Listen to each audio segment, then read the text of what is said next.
예, 오늘 말씀은 좀 다이나믹합니다. 말씀의 내용이 어떻게 진행되느냐. 예수님께서 귀신을 쫓으시는 이제 사건이 나오죠. 그냥 귀신도 아니고 오늘 귀신의 이름을 보니까 군대다 이렇게 했습니다. 이제 군대라고 표현을 했지만 옛날 성경에는 레기온이라고 나왔거든요. 그 레기온이라고 하면은 최소한 100단위 이상입니다. 그러니까 한 영혼에 100단위 이상의 귀신이 들어가 있으니 어느 정도의 혼란스러움이 있었는지를 생각해 볼 수 있는 상황이죠.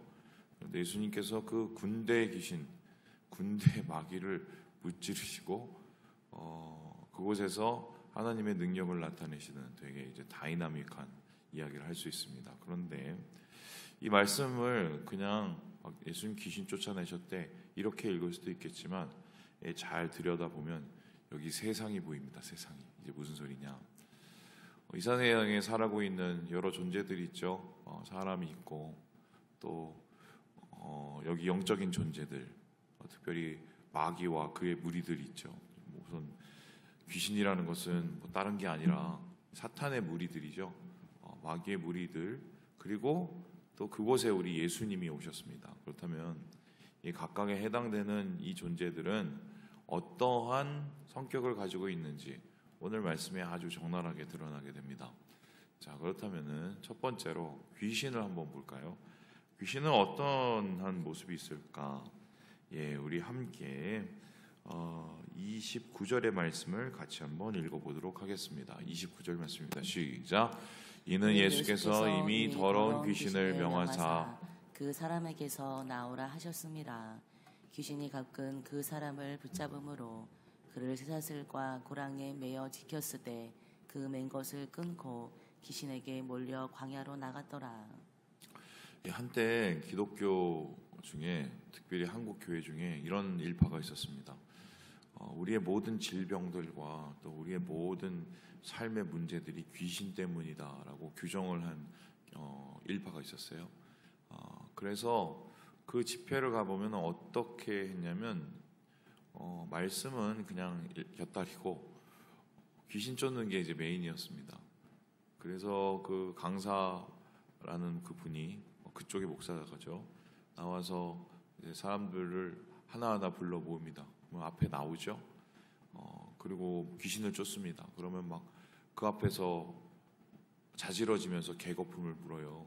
사람들 전체 앞에서. 그래서 막 그 떨면은 그때 그 강사가 이제 물어봅니다. 네 어디서 왔어? 네 이름 뭐야? 그러면 이제 제가 어떻게 이렇게 잘 알겠어요? 옛날에 학교에서 그 집회를 하길래 일부러 가봤어요. 제가 도대체 어떻게 하는지 궁금해서 갔더니 저는 무슨 동에 살던 누구입니다 라고 얘기를 해요.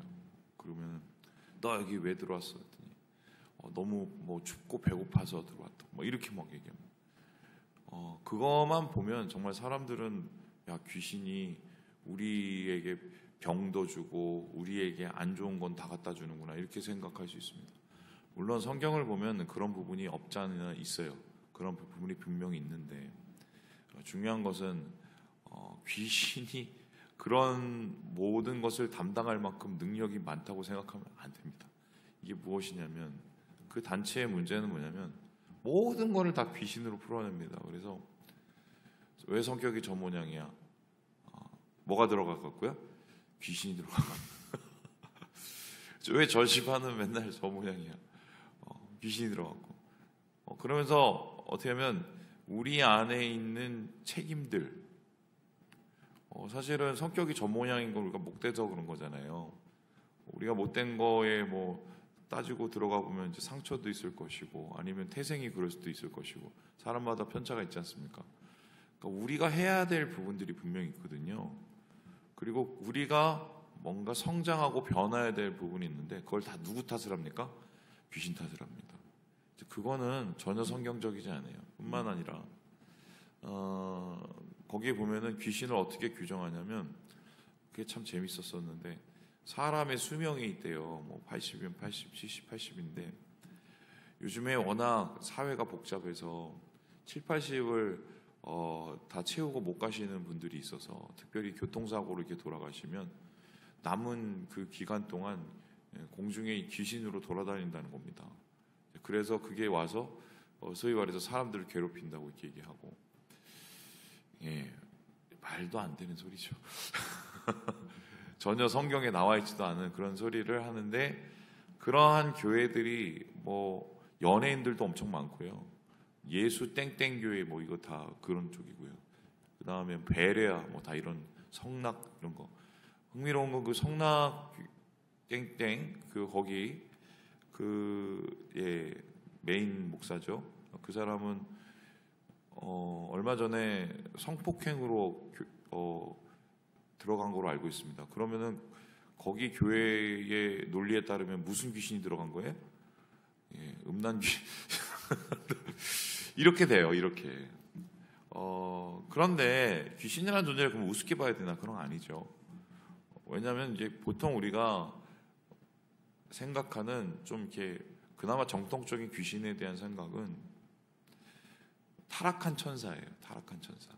그러니까 사탄과 함께 루시퍼인데, 루시퍼는 이름이 아니 별명이거든요. 같이 하늘에서 어떤 반역의 모임이 있었고 거기에 가담한 타락한 천사, 뭐 이렇게 보는 게 이제 정통적인 해석인데, 문제는 또 이것도 성경에는 나와 있지가 않아요. 사실은 그냥 그 정도로 우리가 생각하자, 뭐 이 정도입니다. 그런데 중요한 거는 이 귀신이라는 존재가 우리에게 어떻게 다가오냐는 겁니다. 우리 29절에 보는 것처럼 사람을 엉망진창으로 만들어 놓죠. 오죽했으면은 쇠사슬로 묶고 고랑에 매였겠습니까? 뭐 여기저기 다니면서 폐악질을 다 했던 거죠. 그다음에 이제 귀신의 이 가장 중요한 목적은 뭐냐면 파괴입니다. 파괴. 오늘 이 이야기의 끝을 보세요. 돼지 떼에 들어가도록 하나님 예수님께 이제 부탁하지 않습니까?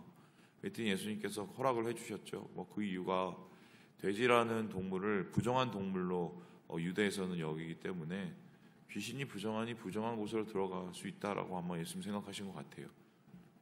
그런데 그 돼지 떼가 어떻게 됐습니까? 오늘 말씀 보니까 33절에 어떻게 되죠? 비탈로 내달아 호수에 들어가서 어떻게 했다고 봅니까? 몰사했다. 다 죽었다고 얘기합니다. 제가 그래서 여기 가봤어요. 궁금해서 어떻게 하면 돼지떼가 죽을 수 있는 상황인가. 그 전까지는 어떻게 생각했냐면 이렇게 막 낭떠러지가 있어서 거기에 이제 돼지떼들이 막 이렇게 달려가서 뚝뚝 떨어졌을 거라 생각을 했거든요. 그래서 이제 그게 궁금해갖고 누가 성지순례에 가서 그 돼지떼가 몰사하는 데 가보겠어요. 저는 가봤어요. 그래서 가봤는데 놀랐습니다. 왜 놀랐냐? 이게 낭떠러지가 아니에요. 그냥 능선이에요, 능선. 그럼 어떻게 되냐면 이렇게 뭐 언덕처럼 이렇게 쭉 돼 있는데 거기를 돼지떼들이 막 달려가서 스스로 바다에 그냥 들어간 거예요. 입수를 한 거예요, 입수를. 왜 이렇게까지 했을까 보면 이게 귀신들이 우리에게 하는 이 모든 일의 목적인데 파괴예요, 파괴. 처음에는 뭐 잘해주는 듯 하고 처음에는 뭐 어떻게 뭐 구슬는 듯 하지만 결국 인생을 파괴시키는 게 이들의 목적입니다. 그래서 여러분 주위에 혹시 무속에 관계된 계신 분 있는지 모르겠지만 저희 교회 뒤에 예전에 교회 뒤에 퇴역하신 그 무속인이 한 분이 계셨어요. 저는 잘 몰랐는데 이제 그 아들분이 계셨는데 그분이 교회에 상당히 비협조적이라 새벽에 음악을 틀어놓으면은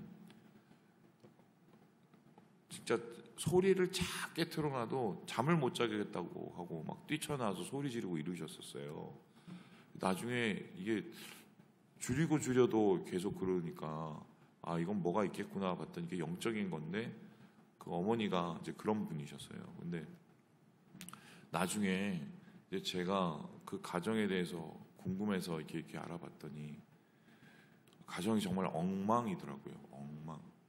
뭐 자살한 분, 또 뭐 여러 가지로 또 뭐 사업적으로 뭐 이런 문제가 많았던 분. 그래서 그때 느꼈던 게 역시 파괴의 목적인 이게 사탄의 우리를 향한 계략이에요. 어떻게든 파괴하고 심지어는 돈을 줘서 뭘 줘서 우리를 파괴하려는 게 그들의 목적이다. 그렇다면은 두 번째로 여기에 나오는 사람은 어떤 모습일까? 이게 이제 굉장히 씁쓸한데요. 우리 함께 37절의 말씀을 같이 한번 읽어보도록 하겠습니다. 37절 말씀입니다. 시작. 거라사인의 땅 근방 모든 백성이 크게 두려워하여 예수께 떠나가시기를 구하더라. 예수께서 배에 올라 돌아가실세. 그러니까 이제 귀신을 쫓아줬으면 감사한 거잖아요. 왜냐하면은 그 동네에서 오죽했었으면 거기다 묶어놨겠어요. 그러면은 예수님 앞에 나와서 어떻게 이 사람을 쫓아내셨어요? 이 귀신 어떻게 쫓아내서 멀쩡해졌잖아요. 너무 감사합니다. 그리고 예수님 대단하세요. 이게 보통의 반응이란 말이죠. 우리 생각엔. 그런데 이 지역의 주민들이 어떻게 얘기합니까? 일단은 두려워했어요. 보통 분이 아니시네. 근데 두려워하는 데서 끝나는 게 아니라 어떻게 얘기하죠? 떠나주세요. 떠나주세요. 왜 그랬을까요? 왜 떠나가기를 원하셨을까? 저분 대단하셔서 그랬으면은 무서워하고 섬기겠죠? 그건 아니에요. 그럼 이 사람들이 떠나가기를 요구한 거는 잘 살펴보면 한 가지밖에 없습니다. 왜냐? 돼지가 죽었거든요. 그 돼지는 누구 돼지입니까? 자기들 돼지 거란 말이에요. 그럼 어때요? 예수님이 오셨는데 귀신은 내쫓아서 쟤는 멀쩡해졌는데 내 주머니는 손해를 봤어. 그러면은 계산이 딱 되죠? 저분은 여기에 도움이 안 돼. 그러면 나가야 돼. 귀신은 파괴적이고 사람은 어떤 존재로 나오냐? 탐욕적입니다. 저는 자꾸 정치 얘기하지 말라고 얘기하는데 정치 얘기 저는 안 하고 저는 사람 얘기를 해요. 저는 좌든 우든 안 믿습니다. 왜 안 믿냐? 저는 좌도 경험을 해봤고 우도 경험을 해봐서 그러는데 이 사람들의 공통점은 결국은 탐욕이에요. 정치인들 중에 국민들을 사랑해서 정말 자기를 희생해서 자기의 모든 것을 내려놓고 국민을 위해서 봉사하는 사람이 몇 사람이나 될 것 같습니까? 저는 없다고 봐요. 왜냐하면은 심지어 학생 운동을 하는 그 사람들조차도 앞에서 뭣도 모르고 데모하고 시위하는 친구들은 잘 몰라요. 그런데 그 뒤에서 그 시위와 데모를 조장하는 그 무리들을 저는 알아요. 경험해 봤거든요. 근데 그렇게 순수한 학생 운동이어야 되는데도 불구하고 이 친구들은 굉장히 권력 지향적입니다.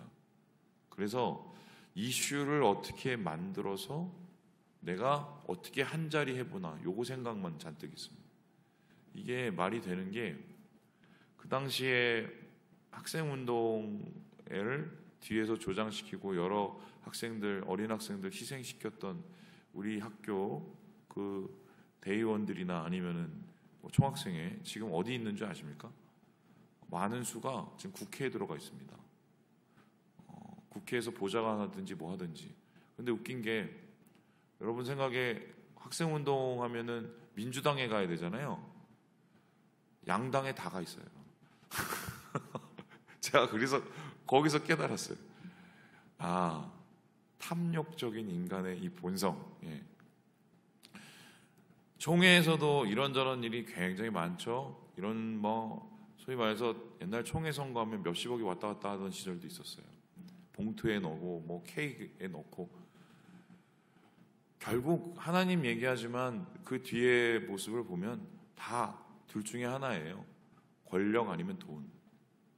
세상의 모든 사람들이 거기에 손하기 위해 있습니다. 그래서 심지어 예수님의 은혜를 보고도 예수님의 역사를 보고도 계산기를 두드리는 게 이게 인간이에요. 그래서 신앙이라는 것은 무엇이냐? 예수님께서 복음서를 보면 계속 돈 얘기하시잖아요. 돈 내라, 돈 내라 이런 얘기가 아니라 너희들의 주인은 누구냐 이 질문이거든요. 신앙은 이 질문에 대답을 하는 겁니다.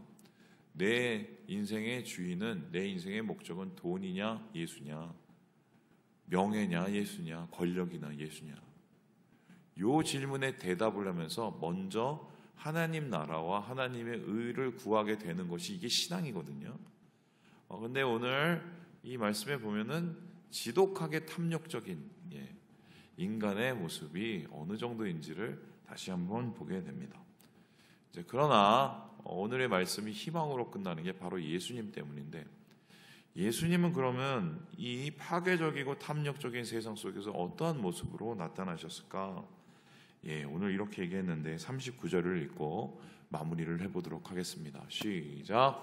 집으로 돌아가 하나님이 내게 어떻게 큰 일을 행하셨는지를 말하라 하시니, 그가 가서 예수께서 자기에게 어떻게 큰 일을 행하셨는지를 온 성내에 전파하니라. 예수님께서 이 자를 고치시고 위로를 하십니다. 그리고 집으로 돌려보내시죠. 근데 이 거라사라는 지역이 어디냐면요, 갈릴리 호수가 이렇게 있으면 이쪽이에요. 이방인 지역이거든요. 굳이 거기 안 가도 됐었어요. 그런데 예수님께서 배를 타고 이 거라사 지역까지 갔어요. 그런데 거라사 지역까지 가는 일 동안에 무엇이 있냐면, 우리가 어제 말씀이 있는데 수요일날 보겠죠, 저녁에. 폭풍이 칩니다. 풍랑이 거의 죽을 정도로 풍랑이 일어요. 그래서 학자들은 이 풍랑을 어떻게 해석을 하냐면, 거라사에 있는 그 귀신을 쫓아러 가는 그 길에 방해하려는 것이 아닌가, 이제 그렇게 영적인 싸움으로 보는 분들도 있습니다. 그런데 예수님의 입장을 생각을 해보세요. 배를 타고 일부러 이방인의 지역까지 들어가야 돼요, 유대인이. 그런데 가는 길에 풍랑도 있어요. 그런데 가서 예수님은 이 상황을 거의 미리 아셨겠죠? 쉽지 않은 것 뿐만 아니라 이 끝에 사람들이 자기에게 어떻게 대우할지도 대충 예상을 하셨을 거예요. 중요한 건 그런데도 가신 거예요. 그렇다면은 세상은 탐욕적이고 귀신은 파괴적일 때 예수님은 어떠느냐? 필사적이세요. 우리를 살리기 위해서, 한 영혼도 살리기 위해서 예수님은 풍랑도 뚫고 사람들의 비난도 뚫고 또한 사람들의 여러 가지의 이 우려도 뚫고 영혼 구하러 거기 가십니다. 사실 예수님께서 이 세상에 오시는 그 과정을 성육신이라고 하는데, 그 성육신의 과정도 결국 보면 다른 말로 표현하면 필사적이에요. 모든 것을 다 희생하시고라도 영혼을 구하기 위해서, 우리를 구하기로 오신 예수 그리스도. 오늘 말씀이 희망으로 끝나는 이유가 바로 그 예수님의 모습이 있기 때문입니다. 말씀을 마칩니다. 우리 사랑하는 여러분, 파괴적이고 탐욕적인 세상에 물들지 마시고 우리를 구원하시는 예수 그리스도의 손을 붙잡고 오늘도 은혜로 감당하시고 살아가시는 모든 형제 자매들 되시길 주님의 이름으로 축원합니다.